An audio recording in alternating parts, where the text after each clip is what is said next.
Satellite and radar right now with dry skies overhead. It is a beautiful day, albeit cold. Temperatures right now at about 35 to 36 degrees. There's a departing area of low pressure across the Canadian Maritimes, and behind it, we've got winds pushing in from the west. That's dragging in air from Canada, and that drifts as far south as the Appalachians, which is why you see the blue there. There is some snow, especially across the mountains and also across upstate New York. There's another area of low pressure, new storm that's developing, but this one should be much smaller, and it moves through tonight and early tomorrow morning. It works its way offshore. Notice it's near, but just not here, although the cold does remain. Now behind it, with the cold still in place, there's another larger winter storm that will move coast to coast, and this develops into a major winter storm with rain to the south, snow to the north, and ice in between. That pink that you see here for southern portions of Indiana into Kentucky and also West Virginia, and then it exits the coast sometime Monday evening, bringing snow across the D.C. metro. This storm moves laterally, folks, from the west all the way eastbound, so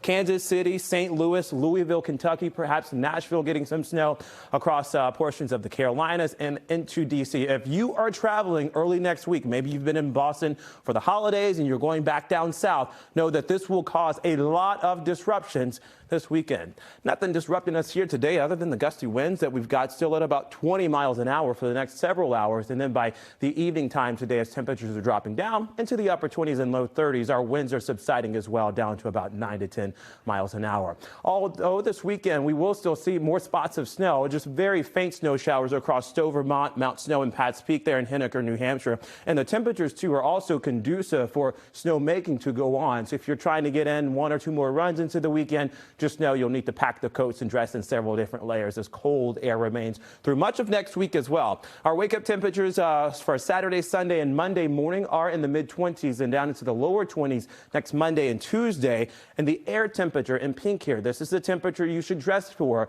the kids going back to school next Monday. It will feel like 15 degrees at the bus stop, and through the middle to end of next week, perhaps single-digit temperatures are on the way. That's all the way through next week, and we'll pick up on January the 10th through January the 16th. The Climate Prediction Center is also calling for well below average temperatures across much of the eastern half of the country, and it's the west that sees warmer air push in, although across the Intermountain West and portions of the Rockies there will be snow showers. What about the rain and snow here? Well, this forecast too through the middle of January calls for drier than normal conditions. So if we put all of that together in the 10-day forecast, here's what it should look like in the coming days.